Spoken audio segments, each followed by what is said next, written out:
Bonjour, bienvenue, merci d'être si nombreux à cette conférence où on va vraiment parler d'intelligence artificielle et pas juste le survoler. Le secteur des études de marché immobilier neuf est en pleine ébullition.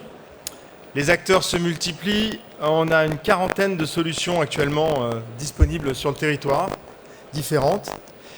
Le marché en même temps, il est en train de se contracter. Les services études des promoteurs et les budgets sont en train de se contracter. Du coup, on a une espèce de guerre qui fait rage pour offrir de la donnée la plus large, la plus pertinente et la plus accessible possible. Après une première période assez faste, d'avant la crise immobilière, où l'usage faisait la différence entre les solutions, chacun rivalisant pour proposer la meilleure UX aux utilisateurs, qui sont les directions du développement, du marketing, des ventes, des études, des investissements. Les acteurs sont venus aux fondamentaux dans un marché où la demande s'est effondrée et où seuls les produits immobiliers, aujourd'hui parfaitement positionnés, arrivent à se vendre. L'année dernière, nous avions reçu sur le même plateau 3 entreprises qui proposent des analyses de marché. Nous avions pu mettre en avant une différence très importante de l'ordre de 20% quand même, entre les estimations de valeur pour le neuf comme pour l'ancien, sur une même adresse qui se situe exactement à 2 km d'ici. Et donc nous avions conclu que les algorithmes proposés, avec ou sans intelligence artificielle, étaient encore loin de remplacer l'expérience et la conviction des promoteurs immobiliers. Cette année, nous avons choisi à la fois d'élargir notre étude à plus de données sur le marché de l'immobilier, et de sortir du strict focus de l'étude de concurrence, mais également d'aller plus en profondeur en regardant la pertinence de la donnée elle-même. Et donc, avec mes invités qui ont accepté de jouer le jeu, d'ouvrir un peu le capot et de découvrir comment concrètement l'intelligence artificielle va permettre d'améliorer la qualité et l'accessibilité de ces données immobilières. J'accueille aujourd'hui 2 experts de cette donnée marché qui ont accepté de partager avec vous leurs travaux, Ludovic Gauvin de Yann Porte et Martin Noël de Lokimo. Ludovic, Martin, est-ce que d'abord vous pouvez en 2 minutes vous présenter et présenter les sociétés auxquelles vous appartenez et ce que vous faites? Très bien, merci. Bonjour à toutes et à tous. Donc, je suis Ludovic Gauvin, directeur des données chez Yann Porte. Yann Porte est une PropTech spécialisée dans la donnée immobilière, résidentielle en particulier. Et notre rôle est de développer des outils d'estimation, d'analyse, d'aide à la décision d'une manière générale pour les acteurs de ce secteur. Nous sommes en quelque sorte les intermédiaires finalement entre l'information, la source d'information, les données, et les experts. Pour parler de 2 valeurs fortes chez Yann Porte qui sont importantes, je pense, aussi pour la thématique de cette conférence, on peut citer le pragmatisme et la transparence. La transparence d'abord parce que nous mettons un point d'honneur à donner des indicateurs de fiabilité, par exemple, ou de l'interprétabilité pour nos estimations, sans donner toutes nos recettes, évidemment, sans ouvrir complètement le capot, mais nous n'utilisons pas de boîte noire. Nous mettons un point d'honneur également à comprendre de manière précise ce que nous faisons, et depuis plusieurs années, Yann Porte a investi en recherche, en embauchant d'abord des jeunes docteurs avec des profils assez variés qui viennent de la physique, de la biologie, ou dans mon cas de l'économie, et en leur mettant à disposition des moyens et du temps pour développer des outils pertinents. Vous êtes combien aujourd'hui chez Yann Porte? Nous sommes un petit peu moins de 30. Martin? Bonjour à tous, je m'appelle Martin Noël, enchanté, je suis le cofondateur de Lokimo AI et je suis également ingénieur en intelligence artificielle de formation. Donc nous, Lokimo, notre mission, c'est de permettre une compréhension exhaustive du territoire de la façon la plus simple et rapide possible. Et quand je parle de compréhension du territoire, je parle du territoire sous toutes ses facettes, donc bien sûr sur son marché immobilier, mais aussi sur sa partie réglementaire, sa partie géotechnique, et même sur sa partie biodiversité, écologie. Et donc comment on fait ça? On a développé une plateforme qui va aller analyser, grâce à l'intelligence artificielle, des centaines de données et qui va permettre à nos clients de à la fois rechercher des zones à haut potentiel ou bien alors d'étudier des adresses. Aujourd'hui, on travaille principalement avec des promoteurs qu'on aide à trouver des parcelles ou bien alors à fixer les prix de leurs programmes, comme par exemple ICAD ou Cogedim, mais aussi avec des investisseurs, des bailleurs, des brokers comme CBRE et même maintenant depuis peu des assurances comme le Massif. Merci. Alors, avant de creuser un peu, je voudrais poser 3 questions simples pour comprendre de quoi on parle. La première de ces questions, elle est pour toi, Martin. Quand on parle d'intelligence artificielle, de quoi est-ce qu'on parle exactement? Comment est-ce qu'on distingue ce qui relève des modèles statistiques, même et très élaborés, de ce qui relève vraiment d'intelligence artificielle? Quand parle-t-on de deep learning, d'intelligence artificielle prédictive, d'IA générative? Enfin bref, de quoi est-ce qu'on parle vraiment? Alors, question simple, pas si simple. Je pense que ta question le montre bien, Yann. L'intelligence artificielle, c'est un mot parapluie. On met beaucoup de choses dessous. Si on repart de la définition de l'intelligence artificielle, c'est toute technique qui vise à mimiquer l'intelligence humaine. Donc à partir de là, ça peut être un modèle statistique complexe, un modèle statistique simple ou même pas un modèle statistique du tout. Les différents modèles que tu as cités, le deep learning, l'intelligence artificielle générative, etc., qui sont d'ailleurs des sous-modèles, enfin des sous-catégories du deep learning, ne sont rien d'autre que des modèles statistiques très complexes. Donc c'est vraiment des maths derrière. C'est des maths, quoi. C'est des maths. Des maths un peu magiques quand même, mais sans magie. Donc je pense que peut-être que plus que comprendre fondamentalement les différences dans ces modèles mathématiques, c'est intéressant de voir que chacun de ces modèles d'IA a des habilités qui lui sont propres. C'est-à-dire que chacun va exceller dans une tâche et pas dans une autre, et c'est intéressant de les différencier comme ça. Donc je te donne un exemple. Oui. Lokimo, au début, donc j'ai dit on analyse le territoire grâce à l'intelligence artificielle. En fait, on va utiliser plusieurs intelligences artificielles dans des tâches bien spécifiques pour au final comprendre le territoire. Donc par exemple, tu parlais d'IA générative. C'est un modèle qui est très fort pour comprendre des textes, par exemple, ou bien alors pour comprendre le monde humain, si je peux dire. C'est le même modèle qu'un chat GPT, par exemple. Nous, chez Lokimo, on va s'en servir à la fois pour analyser, par exemple, des PLU, aller extraire de grands textes, les hauteurs maximales constructibles ou les coefficients. Mais on va aussi s'en servir pour donner, par exemple, des pré-analyses de zones, c'est-à-dire se servir de ces modèles pour qu'ils mettent en avant des points forts, des points faibles d'une zone. Tu parlais également de modèles prédictifs. Ça, c'est des modèles qui sont très bons pour trouver des petites corrélations et arriver à anticiper, en fonction de données passées qu'il a vues, un potentiel futur. Nous, on s'en sert pour aller essayer d'anticiper les évolutions possibles d'un quartier en termes de gentrification ou de prix, par exemple. On va revenir dessus un peu plus tard. Ludovic, Yann Porte, tu l'as dit, 30 personnes, c'est un des acteurs qui analyse le plus de données marché disponibles. En tout cas, moi j'ai fait le tour d'un certain nombre d'acteurs et pour moi c'est un de ceux qui analysent le plus. Est-ce que tu peux partager quelques chiffres clés qui nous permettent de mesurer le volume de données qui sont à ta disposition, à votre disposition? Et est-ce que l'IA, elle est toujours pertinente pour analyser ces données? Est-ce qu'on peut substituer des méthodes classiques statistiques comme on vient de l'évoquer? Est-ce que c'est mutuellement exclusif? Enfin bref, quel est le volume et comment est-ce qu'on traite ce volume? Donc, comme tu l'as dit, nous traitons de gros volumes de données. Alors, il y a des sources assez classiques que l'on trouve chez différents acteurs, comme les DVF, des données géographiques, permis de construire, socio-économiques. Mais le plus gros du volume et de la complexité, plutôt les annonces immobilières. À ce jour, on a un peu plus de 370 millions d'annonces immobilières qui ont été traitées dans notre historique. Et quotidiennement, ça représente 120 000 annonces par jour, publiées ou mises à jour, ou dépubliées. Ça, c'est 120 000 que vous traitez tous les jours ou qui sont mises à jour chaque jour? 120 000 publiées, plus à peu près autant qui sont mises à jour. Et vous les traitez tous les jours? Tous les jours. Sachant que c'est une donnée assez complexe, comme je l'ai dit.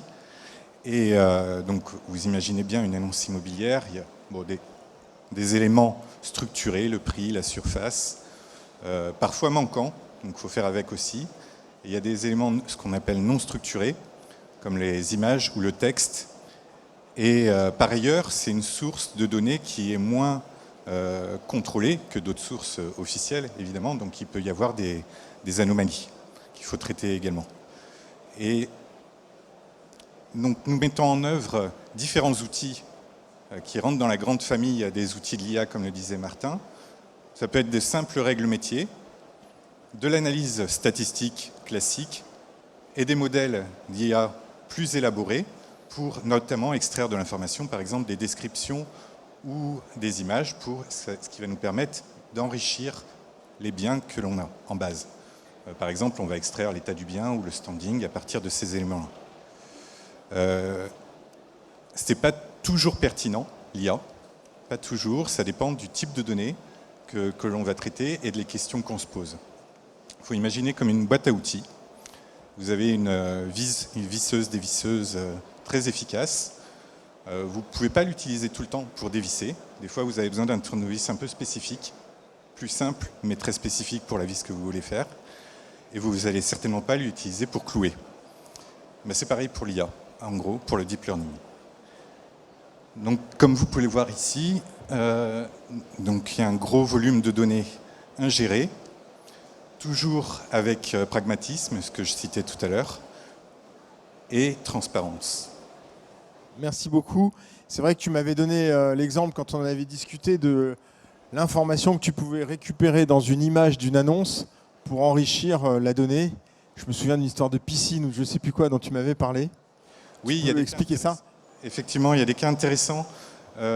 Notamment, il faut être enthousiaste, mais il faut utiliser les outils d'IA avec connaissance, pas nécessairement des mathématiques sous-jacentes, mais un minima du fonctionnement global. Par exemple, pour la détection de piscine, il y a des images pour imaginer une maison avec une piscine, mais qui est également en bord de mer. On va voir qu'une IA va nous détecter une piscine, va dire il y a une piscine, on se dit très bien, elle a raison, mais en réalité, si on regarde d'un peu plus près sur quels éléments de l'image l'IA s'est concentrée, on va remarquer qu'elle s'est concentrée sur le bord de mer. Donc elle a raison pour de mauvaises raisons. Donc il faut faire attention à ça, et pour l'IA générative aussi qu'on utilise dans certains de nos outils pour générer automatiquement des commentaires, il faut faire attention à ce qu'on appelle l'hallucination. Il peut y avoir des informations qui sont inventées ou juste pour de mauvaises raisons. Je vais te laisser la parole pour une deuxième question. Est-ce que tu peux nous expliquer de façon concrète, avec des exemples, comment aujourd'hui cette IA te permet d'améliorer la qualité des données que tu collectes? Oui, donc non, je crois que c'est après. On va parler d'anomalies. Comme je l'ai dit, il peut y avoir des anomalies évidemment dans les annonces immobilières parce que c'est une source moins structurée qu'une source de données officielle. Et les anomalies, c'est intéressant parce qu'on va se servir de tout ce qui est à notre disposition. Texte, images, prix au mètre carré. Il y a deux grands groupes d'anomalies dans les annonces. Pour la transaction, un grand groupe, c'est les fausses géolocalisations de maisons. À peu près toutes les villes principales d'agglomération sont concernées, de Sainte-Foy-la-Grande en Gironde, à Paris, en passant par Poitiers. Ici, c'est un exemple des maisons à Paris. Et on voit que si on prend les annonces telles quelles et on calcule un prix médian du mètre carré des maisons à Paris, on tombe à peu près sur 6 800 € mètre carré, ce qui est complètement délirant. Ou en tout cas, il y a une grande majorité de bons prix. Et ce qui se passe, c'est qu'il y a une grosse partie d'anomalies, type annonce à 2 heures de Montparnasse en train, ou des choses comme ça. Et donc, nous, on va détecter, on a des outils mixtes, statistiques classiques et IA pour extraction d'informations depuis les descriptions, pour détecter la probabilité d'anomalie avec différents scores. Ce qui est important, c'est que l'utilisateur va pouvoir se dire « Ok, il y a une plus ou moins forte probabilité que ce soit une anomalie ». S'il nous pose des questions, on peut lui donner plus précisément les probabilités. Et aussi, ce qui est important, c'est que si on ne sait pas le faire, si on ne sait pas dire si c'est une anomalie, on ne va pas le dire. On va dire « on ne sait pas ». Enfin, on va dire qu'on ne sait pas. On ne va pas dire que c'est une anomalie. Donc là, on voit qu'une fois que les anomalies sont sont filtrés, le prix au mètre carré est un peu plus cohérent avec 12 000 € le mètre carré. Alors, je vais te poser une troisième question. Je ne te lâche pas. Est-ce que tu peux maintenant nous expliquer comment l'IA, dès aujourd'hui, elle permet d'améliorer aussi la qualité des indicateurs et des analyses que vous restituez? Je pense que l'exemple qu'on va donner, c'est celui des zones. Oui. Alors, donc il y a toute la chaîne de traitement. On a stocké ces données, on a enrichi les données, détecté les anomalies. Maintenant, on va s'amuser à faire des indicateurs. Ce qui peut être compliqué, un cas d'usage assez intéressant, peut-être notamment pour les promoteurs, c'est essayer d'évaluer des loyers ou des prix dans des zones où il n'y a peut-être pas assez de données. Le cas d'usage général, c'est j'ai une zone précise, un quartier. Donc là, on prend ici les Moulineaux et chaque zone iris d'ici les Moulineaux. J'aimerais avoir une estimation ou un indicateur plutôt de prix et de loyer dans ces zones-là. Si je suis trop restreint au niveau géographique, je ne vais pas avoir assez de données et j'aurai une statistique peu fiable. Et si je m'étends trop, ce sera non pertinent pour ma zone d'intérêt. Donc nous, on a des algorithmes qui permettent d'agréger les zones entre elles de manière pertinente pour s'étendre de manière intelligente géographiquement et dans le temps.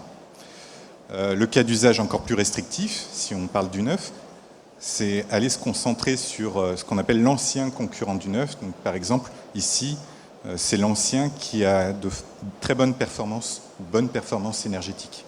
Ouais, et effectivement, dans une zone avec un prix élevé comme ici les Moulineaux, tous les promoteurs savent que leurs concurrents, évidemment, c'est les autres programmes immobiliers par les autres promoteurs neufs, mais qu'il y a une concurrence très très forte de l'ancien récent, à la fois sur le marché de la vente et sur le marché du locatif. Oui, tout à fait. Et là, ce qui est intéressant, c'est qu'on distingue quand même deux zones pour ici les Moulineaux, ce qui est plutôt pertinent. Une zone qui va être proche de Paris et Boulogne-Billancourt et une zone plus proche... Pardon ? Et une zone plus au sud où les prix et loyers sont un peu moins élevés. Merci beaucoup, Martin. Oui, nous du coup, c'est vrai que plus que d'améliorer la qualité de nos indices avec l'IA, on va même aujourd'hui créer des nouveaux indices, rendre accessible un savoir qu'on n'aurait pas pu rendre accessible à un aussi grand nombre sans l'IA. Je vous parlais tout à l'heure, on a aussi des données de prix, mais je vous parlais tout à l'heure aussi de notre volonté d'avoir des indicateurs sur la biodiversité, sur le territoire, etc., etc. C'était des études qui étaient assez peu réalisées par les professionnels de l'immobilier parce que c'est un savoir qui est technique et difficilement accessible. Ce qu'on a pu faire avec Lokimo, c'est qu'on s'est posé pendant 1 an avec une équipe d'écologues. On a regardé comment ils travaillaient pour faire un pré-diagnostic sur un terrain, quelles données ils allaient voir en premier, quelles actions ils allaient faire après avoir vu telle donnée, etc., etc. Et on a pu traduire ça en algorithme, donc ce qu'on appelle une intelligence artificielle experte, qui va essayer de reproduire le comportement d'un expert. Et on a pu rendre accessible du coup ce savoir d'écologue à tous nos clients. Donc aujourd'hui, pour donner un exemple très concret, ces diagnostics ils étaient réalisés en 8 jours. On peut les générer sur Lokimo en 5 secondes. Et surtout, ils sont accessibles à tout le monde. C'est-à-dire que nos clients développeurs fonciers, par exemple, qui n'allaient jamais vraiment intégrer ce type de données dans leurs études, peuvent, dès la détection d'une parcelle, générer un diagnostic, un pré-diagnostic sur est-ce qu'il y a des enjeux autour de l'écologie ou pas sur mon terrain. Et en fait, tout de suite voir, oui, potentiellement ici, il y a un enjeu, donc il va falloir qu'on aille déclencher un diagnostic plus poussé sur le terrain, etc., etc. Tu m'avais donné un exemple de batracien ou un truc comme ça dont tu m'avais parlé. Oui, parce que en plus du côté RSE et je pense de la bonne volonté qu'on a tous de vouloir préserver les écosystèmes, il peut aussi y avoir des vrais problèmes qui jaillissent en aval sur un chantier, par exemple, une fois qu'on a monté toute notre opération. Et tout d'un coup, on se rend compte qu'il y a, par exemple, telle espèce protégée ou telle zone qu'on ne peut pas aller, sur laquelle on ne peut en fait pas aller construire. Donc c'est important de le savoir dès le début. Alors, du coup, ça enchaîne un peu sur la question d'après et sur l'expérience utilisateur, parce que là, tu donnes un exemple qui est l'écologue. Et donc, comment est-ce que l'IA elle permet d'améliorer la qualité de l'expérience utilisateur? Alors, on a tous en tête, je pose une question en langage naturel et puis j'ai une réponse qui m'est données en langage naturel.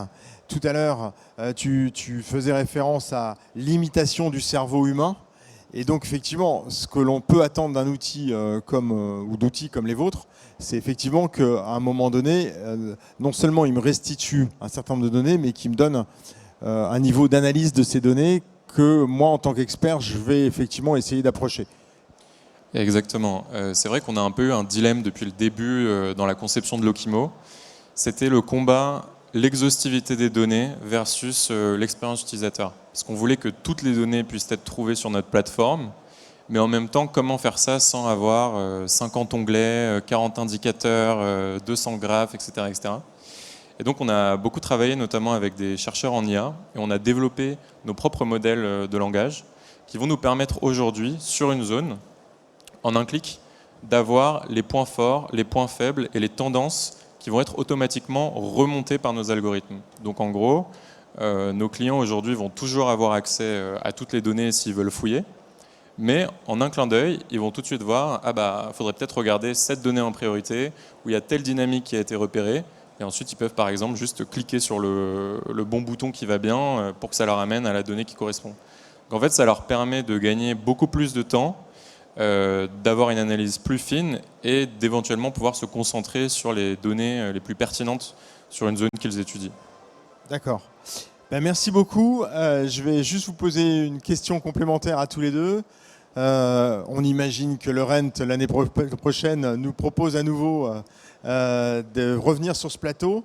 Et donc, qu'est-ce que, en 2025, l'utilisation de l'intelligence artificielle, à votre avis, aura permis de faire et d'apporter en plus à vos clients par rapport à ce que déjà aujourd'hui elle vous permet de faire? Si on fait un peu de projectif, vous imaginez que ça va vous permettre de développer quoi?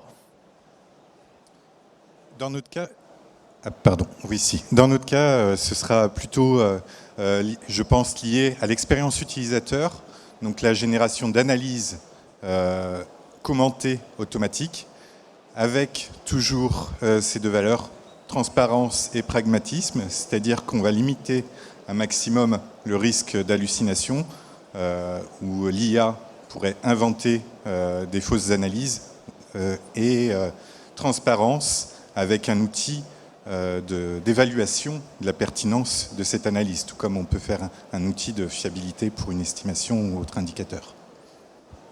Martin ? Nous, ça va aussi aller dans le sens de ce dont je parlais juste avant, c'est-à-dire cette IA qui permet de mettre en avant des données en particulier. Et on va vouloir aller encore plus loin, bien sûr, tout en travaillant à éviter les phénomènes d'hallucination, etc. En allant jusqu'à, par exemple, pouvoir faire des préconisations.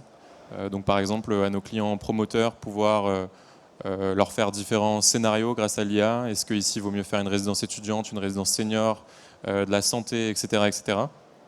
Et donc, aller vraiment vers cette analyste augmentée par l'IA qui lui permettra de concevoir les projets immobiliers les plus en phase avec le territoire. Merci beaucoup. Je vous remercie beaucoup d'avoir accepté de participer à cette table de ronde. Et puis, je vous remercie aussi beaucoup pour tout le temps qu'on a passé en amont, parce que ce genre de table ronde, ça se prépare. On démarre à peu près au mois de mai, pour que vous sachiez. Et donc, cet été, on a eu plein d'échanges par mail et puis ensuite en visio pour avoir ces différentes conclusions. Le sujet de la marché de données, c'est un sujet qui est à la fois complexe et stratégique. C'est ce que j'ai dit en introduction. Parce qu'aujourd'hui, le marché est très tendu et la moindre erreur d'analyse ou de données en fait, peut conduire à une catastrophe industrielle. Je vous remercie d'avoir rendu, j'espère, accessible et surtout très concret, et puis d'avoir accepté de soulever le capot, de donner des chiffres et des exemples. Voilà.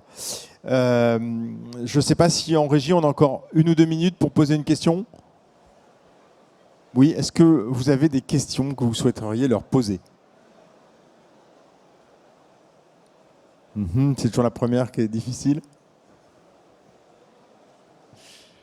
Non, mais oui, j'ai une question là-bas. Le micro arrive.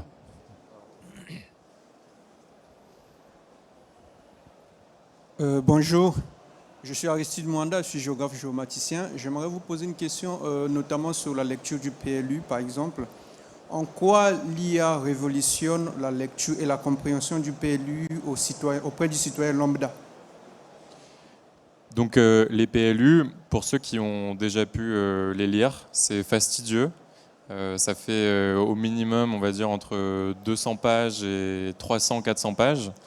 Et donc pour avoir, par exemple, cette donnée disponible sur l'ensemble du territoire français, ça nécessite ou d'avoir une équipe d'urbanistes disponible 24 heures sur 24 pour mettre à jour les nouveaux qui sortent, remettre les anciens, tous les lire, rentrer les règles, etc., etc. Ou bien alors d'avoir une IA qui arrive à comprendre en fait ces PLU et en extraire les informations les plus intéressantes. J'ai un chiffre en tête, mais je ne suis pas sûr que ça. J'avais 1800 mises à jour par an, c'est ça? Ouais, tous les jours, au moins, oui, c'est ça. C'est ça, hein, 1800 mises à jour. Et puis l'autre élément que ça permet de faire aussi, c'est que les PLU ne sont pas tous structurés de la même façon. Donc ça permet de les lire, de les interpréter et de les retraduire au travers d'informations qui, elles, sont structurées et donc qui permettent de faciliter le travail des développeurs. Exactement, et puis il y a des défis, hein, même avec l'IA, pour réussir à faire ça. Il y a les défis d'hallucination dont tu parlais, c'est-à-dire qu'il faut s'assurer que l'IA ne va pas nous dire la hauteur maximale, c'est ça, alors qu'on ne trouve même pas, par exemple, cette hauteur dans le texte, dans le PLU. Donc nous, on a dû mettre en place plein de garde-fous. On a aussi le fait que les IA aujourd'hui, même si elles sont de plus en plus fortes, et c'est quelque chose qui évolue très vite, ne peuvent pas encore ingérer 300 pages d'un coup, puis extraire les informations. Donc il faut arriver aussi à couper, à leur donner les bons bouts de texte qui vont bien avec les bons bouts de texte. Donc il y a vraiment une grosse complexité à réussir à faire ça. Mais voilà, aujourd'hui, on est assez content de ce qu'on a pu faire à ce sujet. Merci beaucoup. Une autre question ?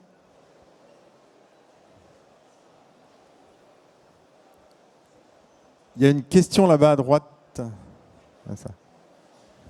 Merci. Oui, bonjour. J'avais une question au monsieur de Lokimo. Je voulais savoir pourquoi est-ce que ça n'était pas ouvert à l'estimation des biens anciens ? Alors nous, on ne fait pas d'estimation aujourd'hui sur Lokimo. C'est-à-dire que vous allez retrouver des prix. Donc vous allez à la fois avoir des prix dans l'ancien et des prix dans le neuf. Mais on est toujours plus avec une approche macro. C'est-à-dire que vous allez pouvoir consulter les prix de l'ancien, comment ils évoluent sur différentes zones, que ce soit au niveau de l'immeuble, de l'iris, de la commune, etc. Mais on ne fait pas d'estimation à proprement parler. Donc on fournit les données pour faire une estimation. Mais... Oui, c'est un peu le sujet que j'ai évoqué en introduction. C'est que l'année dernière, on s'était focalisé un peu sur la valeur estimative et on s'était rendu compte qu'il y avait beaucoup d'erreurs dans la valeur estimative. Et donc là, cette année, c'est vrai qu'on a regardé ça plus sur le focus du traitement de la donnée, de la qualité, de la cohérence et de la qualité et de l'accessibilité de la donnée. Mais c'est une bonne idée. L'année prochaine, on reviendra peut-être sur l'estimation en se disant est-ce que l'IA permet d'estimer et est-ce qu'on valide cette estimation ? Mais après, juste pour préciser, donc nous, on a bien un grand nombre de données sur le marché de l'ancien. Et ces données de l'ancien sont prises en compte dans les points forts et les points faibles dont je parlais avant, qui sont générés par l'intelligence artificielle. Donc vos clients, ce ne sont pas que des promoteurs immobiliers? Non, on a des promoteurs, des bailleurs, des investisseurs, des brokers. Même des agences immobilières? On n'a pas encore d'agence immobilière. Pourquoi? Parce que pour l'instant, on a une plateforme qui a peut-être un peu trop de données qui ne sont pas encore utiles pour les agences, avec des prix aussi pour l'instant qui sont un peu coûteux pour les agences. Mais on est en train de travailler à faire une plateforme qui serait adressée aussi aux agents immobiliers. Donc c'est quelque chose qui va sortir très prochainement. Donc avec plaisir pour en parler après sur notre stand. Et si vous me le permettez, je pose la même question à Ludovic sur l'ancien. Sur l'estimation de l'ancien, oui, donc nous avons des outils d'estimation de l'ancien partout en France. Alors pour les agents immobiliers et promoteurs ou autres acteurs, effectivement, ce qui est important pour nous, c'est de pouvoir dire, en plus de l'estimation, d'expliquer cette estimation. Quelle est la valeur ajoutée dans le secteur d'une piscine, d'une terrasse ou autre. Quelle est la valeur ajoutée de cette surface de terrain dans le secteur, toujours, par rapport aux biens en concurrence. Merci beaucoup, merci pour vos questions et je vous souhaite une bonne fin de salon. Au revoir. Merci. Merci beaucoup, merci Yann.